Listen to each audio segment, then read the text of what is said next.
Assalamualaikum warahmatullahi wabarakatuh. Perkenalkan, nama saya Gustaf Zarfan Zaki Aldin Bidai dengan NIM 220491110038, yang dimana di sini saya akan mempresentasikan yakni tugas kontrol cerdas. Yang selanjutnya ya ini adalah pengertian dari fuzzy inference system. Sistem inferensi fuzi digunakan dalam logika fuzi, yakni untuk memproses data masukan dan menghasilkan keluaran dengan cara yang mirip manusia. Fungsi utamanya adalah menafsirkan data masukan yang tidak jelas atau tidak tepat.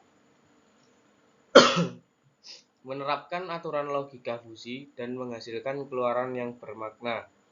Proses ini melibatkan fusifikasi, yakni mengubah masukan yang tajam menjadi himpunan fuzi.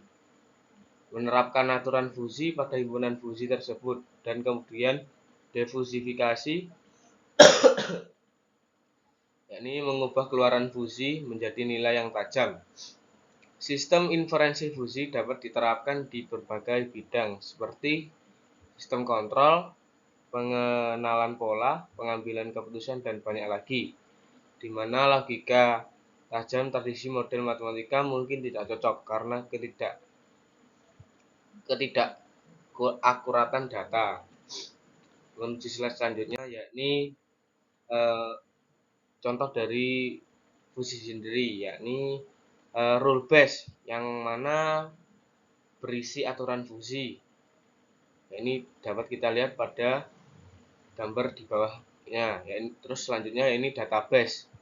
Fungsi dari database sendiri yakni mendefinisikan fungsi keanggotaan yang digunakan dalam aturan fuzi.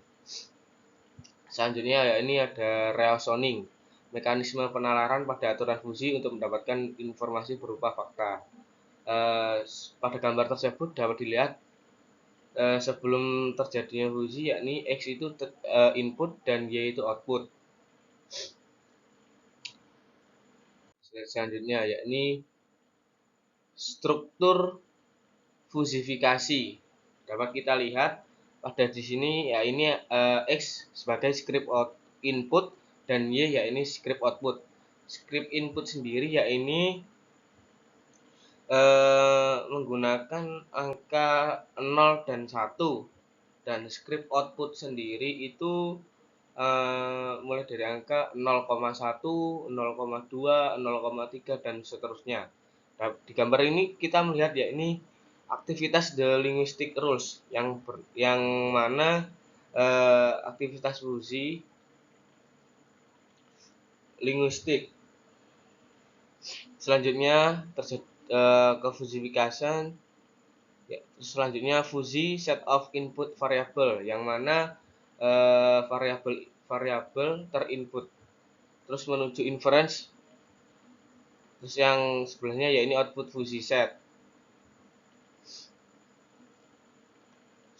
Dan selanjutnya yakni blok diagram fuzi. Dapat kita lihat X yang mana script or fuzi, yang dimana X ini adalah inputnya, dan Y ya ini script output fuzi, yang dimana Y ini sebagai output. Apa pengertian dari gambar yang kita lihat ya ini? Ya ini yang artinya ya ini X is A1, W1, Y is B1, yang dimana artinya X adalah A1, yang dimana W1 itu ada W adalah berat W1 sama dengan Y adalah B1. Terus selanjutnya rule 2, X adalah A2 dan W2 berat 2, Y adalah sama dengan Y adalah B2. Nah, yang dimana dapat kita simpulkan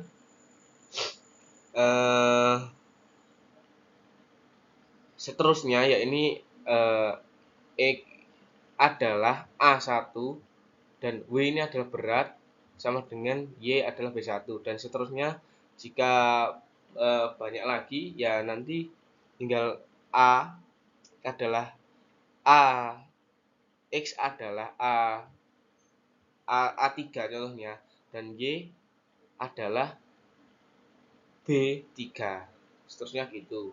Nah, di sini kita dapat awam tentang agregator.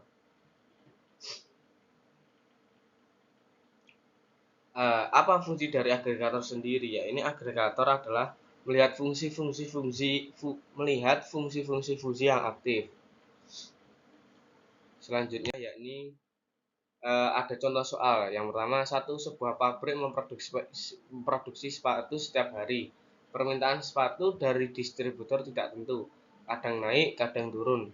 2. Permintaan tertinggi mencapai 5.000 pasang per hari dan permintaan terkecil 1.000 pasang per hari.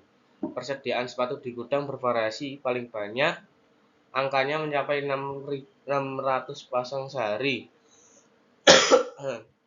dan sedikitnya mencapai 100 pasang per hari. Yang 3 yakni gambarkan fungsi keanggotaan yang cocok untuk permintaan dan persediaan sepatu. Nah, sebelumnya ada penjelasan yakni variabel fungsi, yakni variabelnya kan tadi soalnya permintaan dan persediaan. Nah, terus permintaan kurang dari lebih ada 2 himpunan fungsi. Ya ini kan tadi ada permintaan naiknya sama turun. Jadi 1000 ini tadi permintaan terkecil dan 5.000 permintaan perusahaan. Nah, perhitungan turunnya yakni 5.000 min X per 4.000, yakni X kurang dari sama dengan 1000. 1000 kurang dari X kurang dari 5.000. X sama dengan lebih dari sama dengan 5.000. Dan perhitungan turunnya seperti kita lihat, seperti perhitungan naiknya seperti rumus yang sudah tertera pada gambar di slide ini. Selanjutnya ya ini hasil perhitungan fusi yang tadi. Jika permintaan sama dengan 400 pasang sepatu, maka kalau naiknya itu dalam kurung 4.000 sama dengan 4.000 dikurangi 1.000.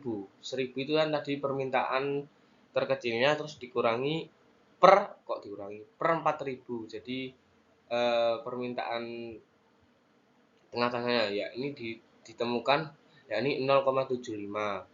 Terus perhitungan dari turunnya sepatu tadi 4.000 sama dengan 5.000. 5.000 kan apa? Permintaan tertingginya dikurangi 4.000 per 4.000 yakni ketemu 0,25. Dalam materi fusi ini ada 3 model, yakni yang pertama dari Ibrahim Hamadani fusi model, yang kedua Sugeno fusi model, dan yang ketiga Sukamoto fusi model.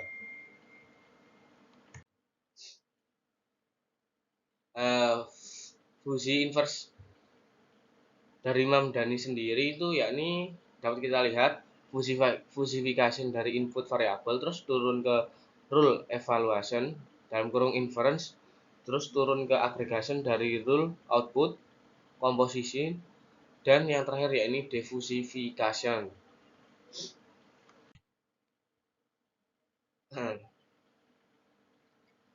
Nah, ini adalah gambar dari blok diagram dari Viswamdani. Ya, ini jika A1 dengan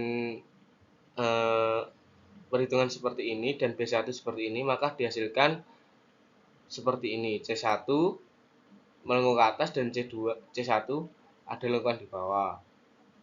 Terus ya, selanjutnya ini ada A2 dan B2 seperti ini.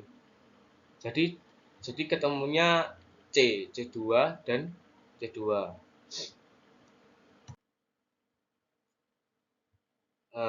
Selanjutnya ya ini ada diffusifier. Dapat kita lihat pada gambarnya terdapat input, terus menuju fusifier, terus menuju inference engine, terus menuju diffusifier, dan berakhir dengan output. Input sendiri ini ya ini X dan outputnya Y. Dalam sebelum perjalanan ini dinangi oleh fusi Knowledge Base. Terus pengertiannya yakni mengkonversi keluaran fusi mesin inferensi menjadi skrip menggunakan fungsi keanggotaan yang analog dengan yang digunakan oleh fusifier.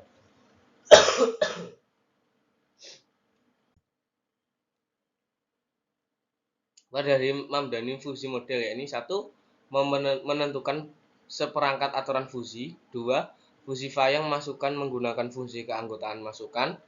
Yang ketiga, menggabungkan masukan-masukan yang difusifikasi menurut aturan fungsi untuk membuat kekuatan aturan operasi fungsi. Selanjutnya yakni Sugeno fungsi model. Pengertiannya yakni juga dikenal sebagai fungsi sebagai model fungsi TSK, Takasaki Sugeno. Sasaran yakni pembuatan aturan fungsi dari kumpulan data input output tertentu. Sekian dari saya. Ada kurang lebihnya mohon maaf. Wassalamualaikum warahmatullahi wabarakatuh.